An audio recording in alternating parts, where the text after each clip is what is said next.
ultimate inexpressible adoration offered by us to the transcendent, to the highest, to the ineffable, is yet no complete worship if it is not offered to him wherever he manifests or wherever even he hides his Godhead, and an object and every creature. So there are footnotes. So let's go to the footnotes and see what he's saying. Okay. So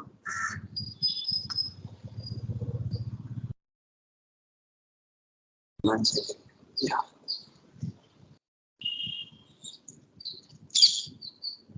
Yeah.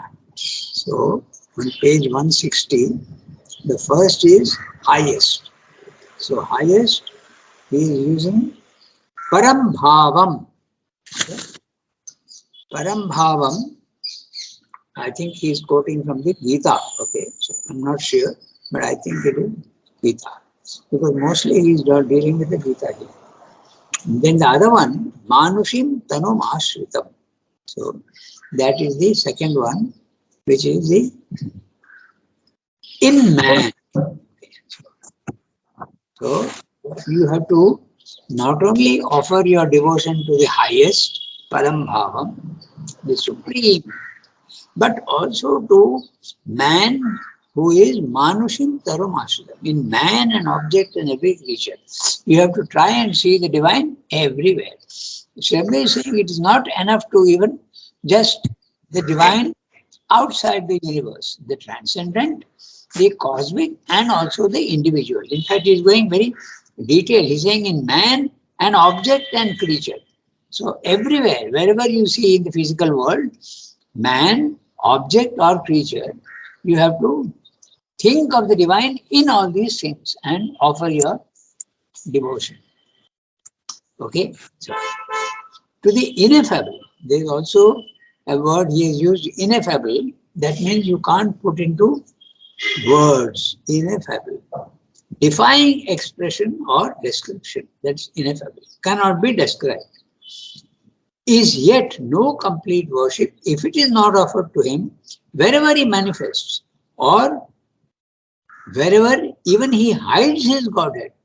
In man, this definitely this is a phrase from the Gita, okay? Manushim tanim ashritam, tanum ashritam.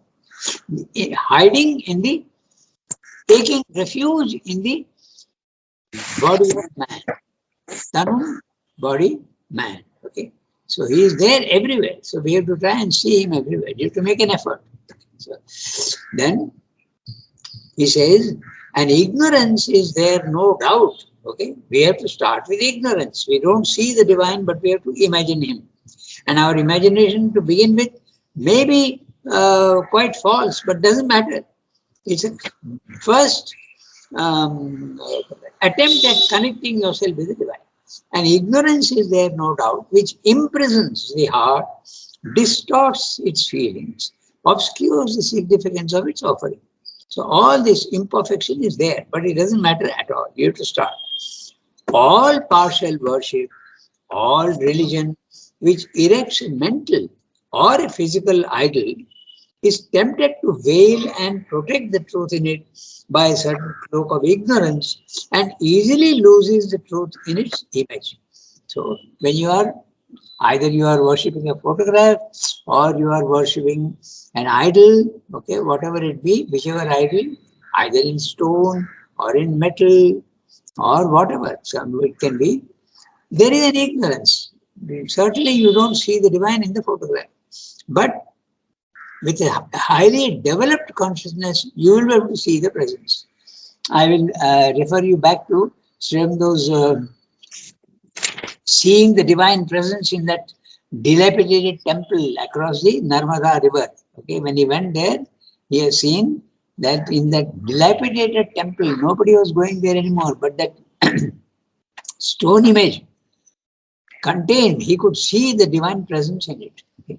And now the Baroda Center have made that place very nice and they have cleaned it up and many people go there Whoever goes to Baroda, the devotees of Mother and Sri Aurobindo, they go to that place. And I did not go because I went there long ago, but I went only to the place where Sri Aurobindo lived, that house. Okay, so this is what Sri Aurobindo is saying, that you have to see the divine in everything, in creatures, in men, in human beings. You have to try and see. Although there is an ignorance, but the pride of exclusive knowledge is also a limitation and a barrier, because knowledge says don't worship outer symbols. Why do you want to worship only a stone thing or a photograph? It is only paper, it's only stone. But that arrogance is not justified, saying. But the pride of exclusive knowledge, excluding the heart and all the emotions. Only knowledge is important. That's the Jnana Yoga path. Not everybody does that, but there is a natural tendency to think that knowledge is superior to love. But the pride of exclusive knowledge is also a limitation and a barrier.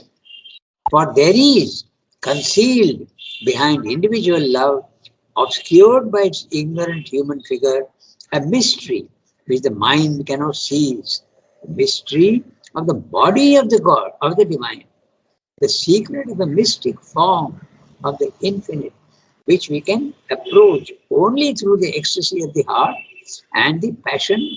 Sorry, I have lost my page. Just 1 minute. Yeah, I am getting it now. Yeah.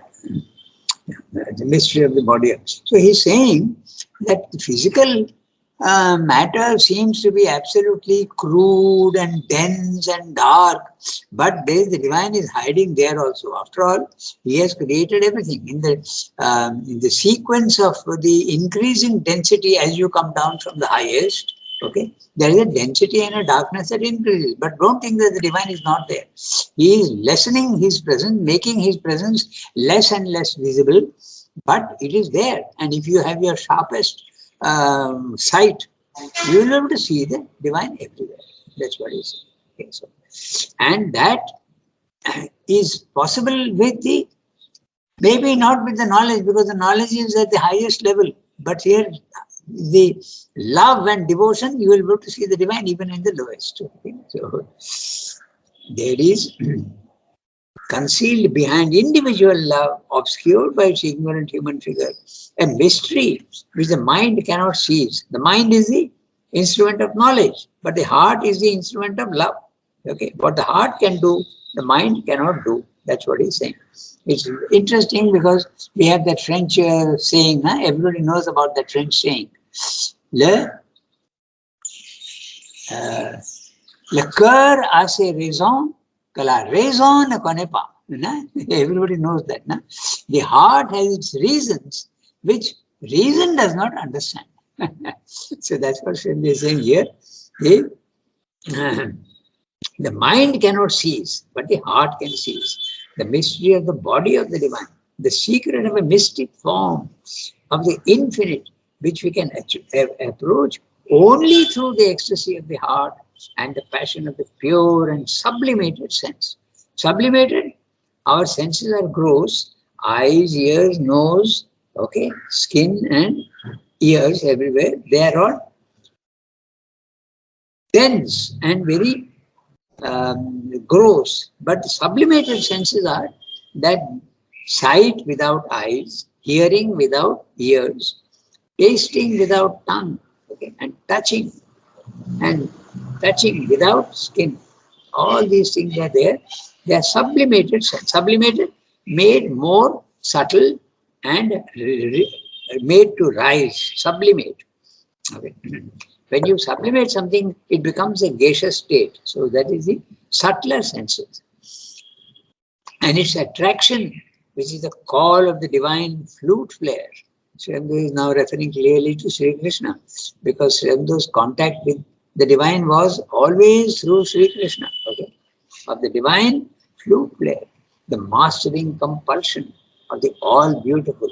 He is reading English words, but he is meaning the Sarva Sundara. Okay? Sri Krishna is described as the flute player, Murali Dhara. Okay? And the mastering compulsion. You have to compulsorily When the heart, you have to see his beauty everywhere. And note interestingly that he is imaged as dark, huh? But even darkness. It's interesting that Rama was dark skinned, okay, and Sri Krishna was dark skinned. So all this idea about fairness and darkness all goes away. See, very clearly, all these avatars are all dark. Even Swamna was dark to begin with.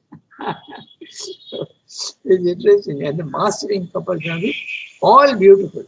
In fact, darkness can be also beautiful. Okay? Velvety darkness of night. Okay? There is Byron has got a very interesting line where he says, "She walks in beauty like the night." Okay? So night also with its velvety darkness can be beautiful. Look at I'm straying a little bit from the text, but it's so interesting.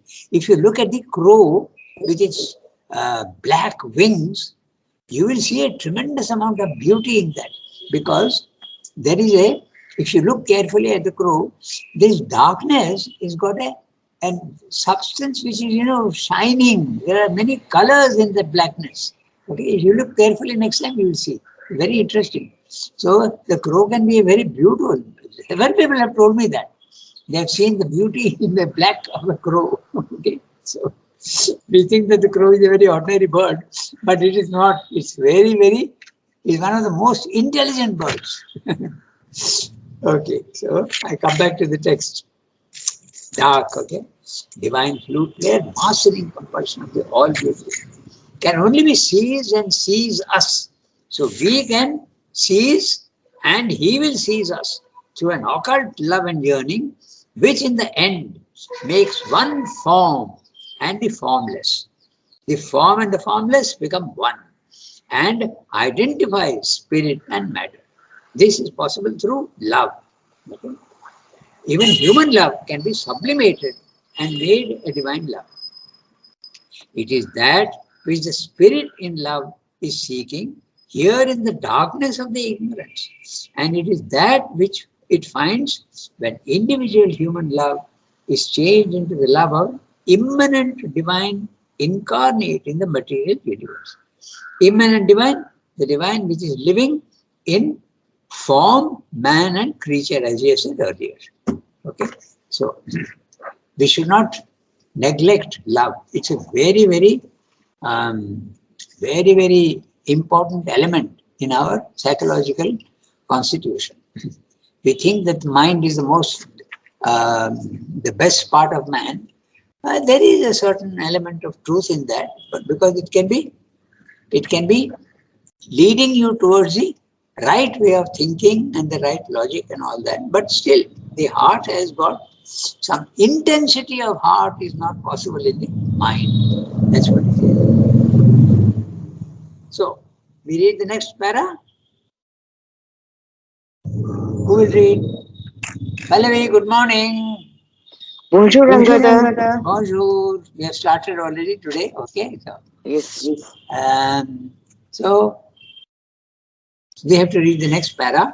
As with individual, so with universal love. He has been dealing with the universal, the individual love. He has spoken very clearly in the previous of the individual love. Okay, the individual love.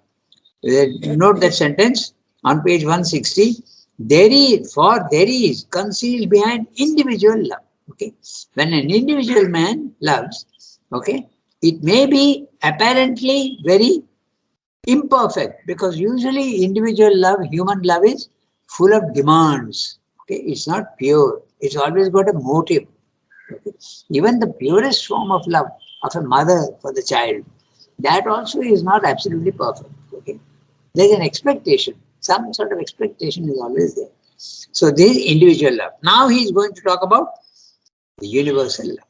Okay, so we start reading. Pallavi, maybe you can read. It's your Tuesday class. No, Ranganath, Yeah. I don't have the text. Okay. Then we go to anyone who is. Tarika is itching to read. I can see her image blue. The blue border means that she is coming on the line. Okay, Tarika, go ahead.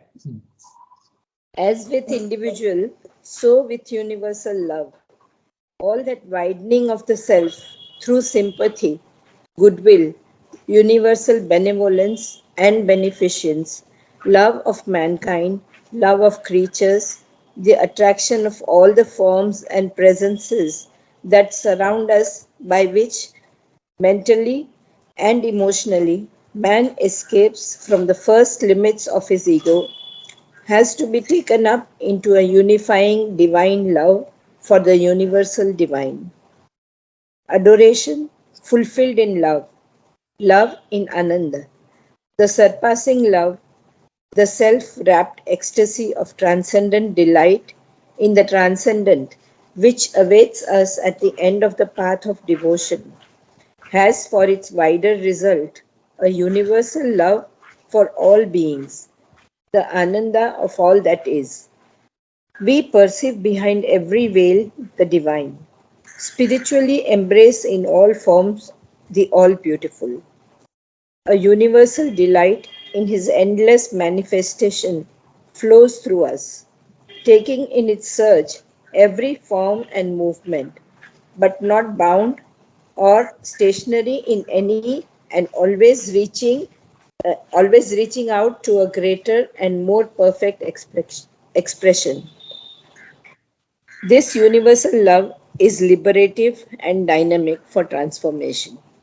For the discord of forms and appearances ceases to affect the heart that has felt the one truth behind them all, and understood their perfect significance. The impartial equality of soul of the selfless worker and knower is transformed by the magic touch of divine love into an all embracing ecstasy and million bodied beatitude. All things become bodies, and all movements the playings of the divine beloved in his infinite house of pleasure. Even pain is changed, and in their reaction and even in their essence, things painful alter. The forms of pain fall away. There are created in their place the forms of Ananda. Okay, so again he is talking with the love. Hello. Yeah, so what is this? There's an echo coming? It's rather strange. But see, there's some, as soon as I'm talking, there's a, okay, Tarika has muted herself. All right, so let's see what he's saying. As with individuals, so with universal love. So what exactly does it mean? I think he means that individual love means you are loving only the divine or one person. Okay, that's individual love. But when you start loving everything, as he says earlier, man, creature, and object, you start seeing the divine everywhere, it becomes universal. In fact, you are not making any difference between this and that and man and creature and animal, nothing. You are seeing the divine everywhere, or you are feeling his presence. Okay, so that's so with universal love. So what happens? All that widening of the self through sympathy, goodwill, universal benevolence, and beneficence. Okay, so the word beneficence is very interesting because beneficent is the adjective, but there is no ci. Beneficent is the adjective, but here beneficence. So you have to read it like a sir. Beneficence. Love of mankind, love of creatures, attraction of all the myriad forms and presences that surround us. Again, he is repeating love of mankind, man he has said earlier, and he has said love of creature, that also he has said earlier, and attraction of all forms, even the material forms, and myriad. But I think Tarika is, myriad is not there in the SABCL, and she didn't read that word. She said all forms, because in the SABCL that word myriad is not there. Yes, I made a note of that. And presences that surround us. Presences also. You feel the divine everywhere. by which mentally and emotionally man escapes from the first limits of his ego. Naturally, because just see, if you are seeing the divine everywhere, okay, you are hardly concentrating on yourself. So naturally, you have widened yourself. So they use the word wide. And through sympathy, everywhere you see, there is a feeling of sympathy. Sympathy. The feelings go everywhere, and there is a feeling of goodwill and universal benevolence. Sympathy is described exactly in this way. When you have goodwill for everybody, you are in a very, very happy condition. Universal benevolence and beneficence, love of mankind, love of creatures, attraction of all the myriad forms and presences that surround us. When you look at a tree, you see the beauty of flowers, the beauty of trees. Everywhere you start seeing beauty, and that gives you love. And this is not limited to only one person or one animal or one object or anything. It is there everywhere. That's the universal love he's talking about.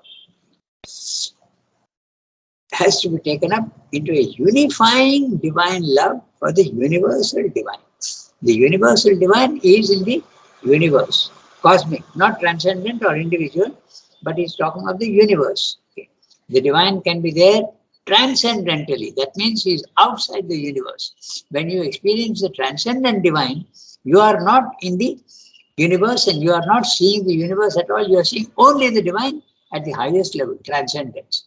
But now he is speaking about the universal love. So that is in the universe itself. You are seeing, whether it be man, creature or form, you are seeing the divine everywhere. You are seeing or feeling his presence. In the beginning, feeling the presence is more likely to happen. Okay.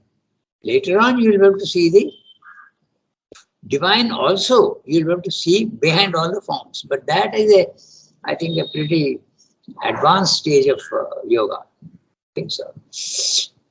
Then he is saying, adoration fulfilled in love. Okay. Their adoration can be fulfilled in love. In the beginning, the adoration may not give you the full love. Okay. You are only adoring the divine. Love in Ananda, the surpassing love, the self-wrapped ecstasy of transcendent delight in the transcendent, which awaits us at the end of the path of devotion. The knowledge of the transcendent is mostly in the Jnana Yoga path.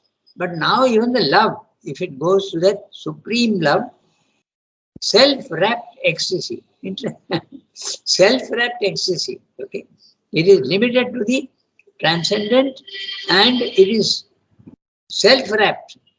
There is a tremendous concentration in the heart, in the divine, and the delight in the transcendent, which awaits us at the end of the path of devotion. So there also you will get the knowledge. Okay, that's what he is hinting at.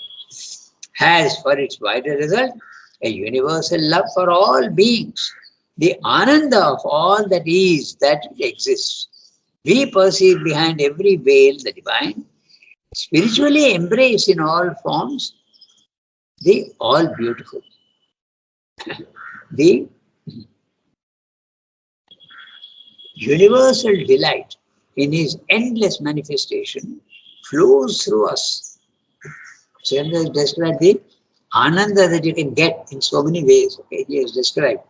He has said, that's why he's saying flows through us. You'll feel the universe, the ananda flowing in your veins. Okay.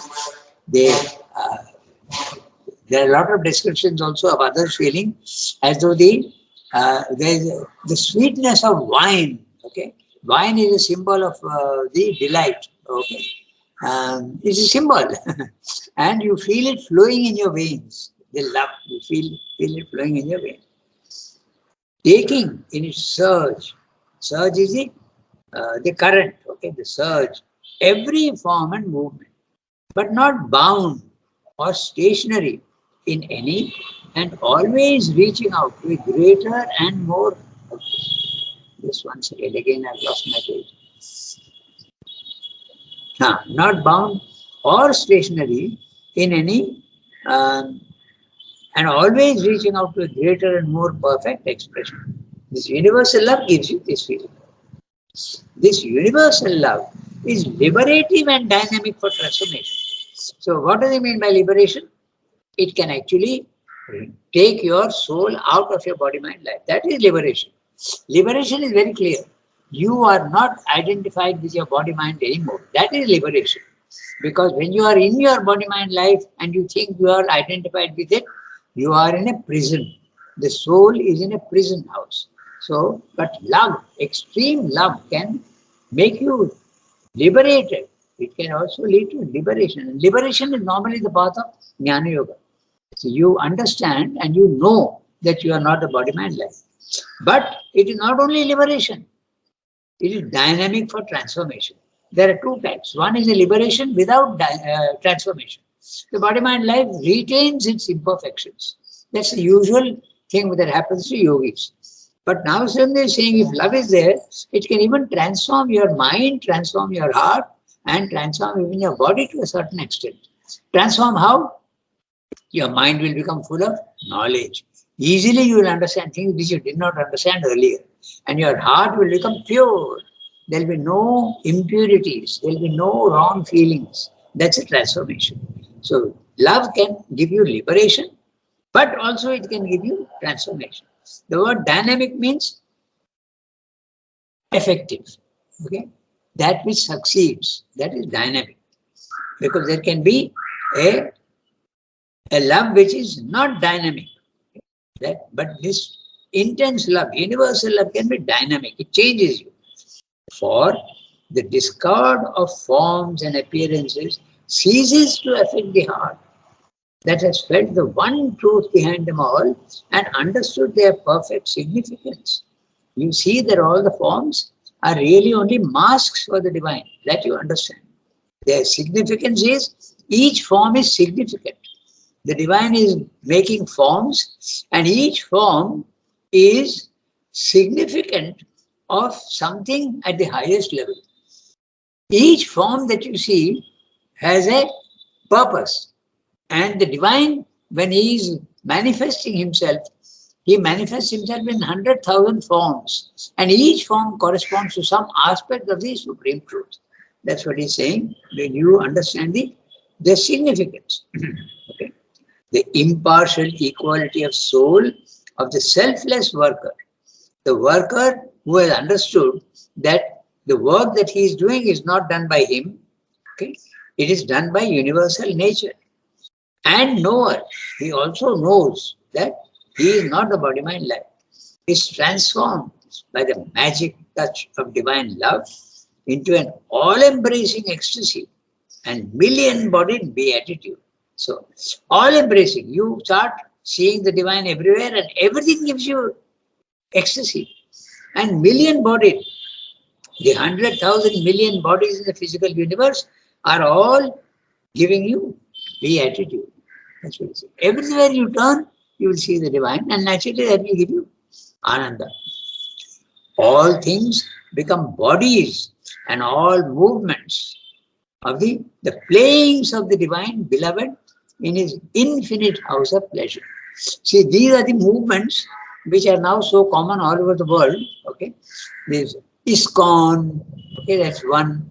There's a lot of distortion, but anyway, it is the International Society for Krishna Consciousness, ISKCON.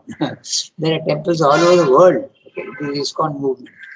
Of course, there's a lot of impurities also there, but that doesn't matter. It's an attempt to realize that aspect. The million-bodied beatitude. All things become bodies and all movements. Okay, they play things of the. Then there is also another gentleman. I think he only has made he's an Indian and he's Prabhupada something his name is. I forget the exact name, but he also has instituted this movement of love. Swaminarayan. Huh? Swaminarayan. That also is another movement, yes. That also is another movement. But I'm thinking of some other person. No, Prabhupada is this one, Shri Krishna consciousness. Acha, acha, that's what I thought. Yeah, he is the one who started the Krishna consciousness. Attended the ISKCON movement. ISKCON movement, yes. Have you ever been to an ISKCON temple? Yes. Yeah. I had gone In once. Bangalore, there is one also. In Bangalore, there is no one ISKCON temple. No, in Bombay also there is one, in Mumbai. One in Bombay also. Yes, I've been to Bombay also. Yeah, I had gone once when I was in Bombay. I had visited that temple. Okay, so this was Sindhu saying. So then all things become bodies and all movements, the playings of the divine beloved in his infinite house of pleasure. This is the Vaishnava movement, the worship of Krishna. Okay? That is the everything. It's all Leela. Everything, even pain is changed, they're saying. And in their reaction and even in their essence, things painful alter. The forms of pain fall away. They are created in their place, the forms of Ananda. Okay? So, the forms of Ananda, as Chandra is described in the record of yoga, he says there are different types of Anandas.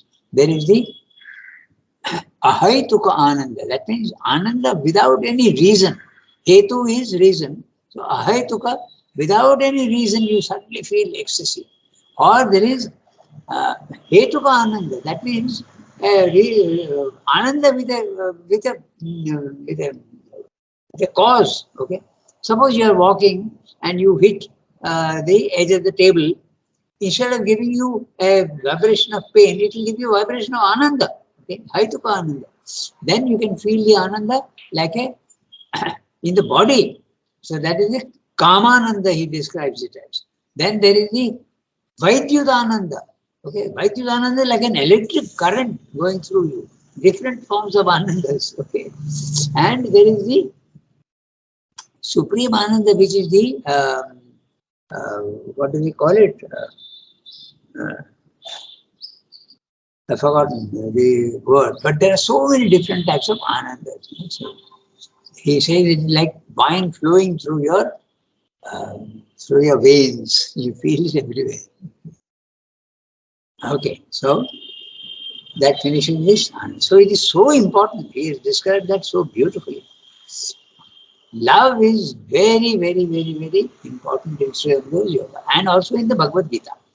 It is not so much in the other systems of yoga, neither in Sankhya nor in the Jnana Yoga part. The Karma Yoga, it is there, and in the Bhakti Yoga also it is there, and a very important element.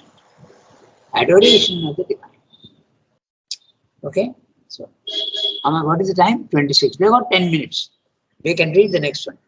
This is in essence.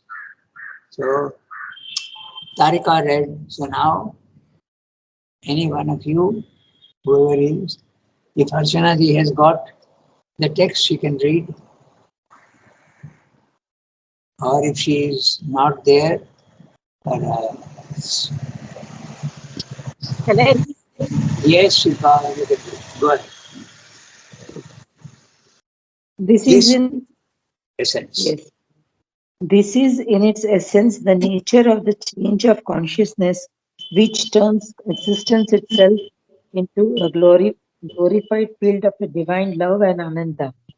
In its essence, it begins for the seeker when he passes from the ordinary to the spiritual level and looks with a new heart of luminous vision and feeling on the world and self and others. It reaches its height when the spiritual becomes also the experimental level, and there also it is possible not only to feel it in essence, but really realize it dynamically as a power for the transformation of the whole inner life and the whole outer existence. Yeah.